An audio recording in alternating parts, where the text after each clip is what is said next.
when people do hear about corporate fitness, their mind first goes to, oh, someone's leading a class, they're managing a gym, Yep. the most basic pieces of what we do. And of course that happens.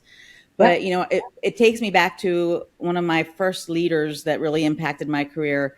She always told the funny story that, when her mom would introduce her, she'd go, oh, this is, so-and-so, and she teaches aerobics. And, this was the vice president of our company at the time. And it's just like, no, she does a lot more than that.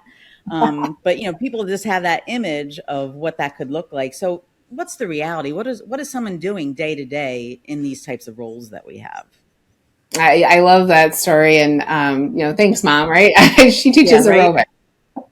I think it's a pretty typical visual to get when thinking of corporate fitness. And the reality of it is today's professionals, they're coaches, they're Yeah. relationship builders, they're educators, they're really well-being advocates.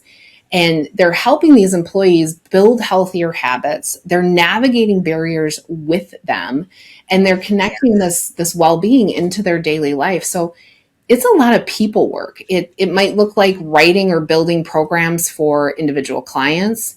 You could be creating an engaging challenge or a program at the site you're working at, and all of the design work that goes behind that, things like that. And from the HR lens, I look at it and say they're also helping to shape employee experience.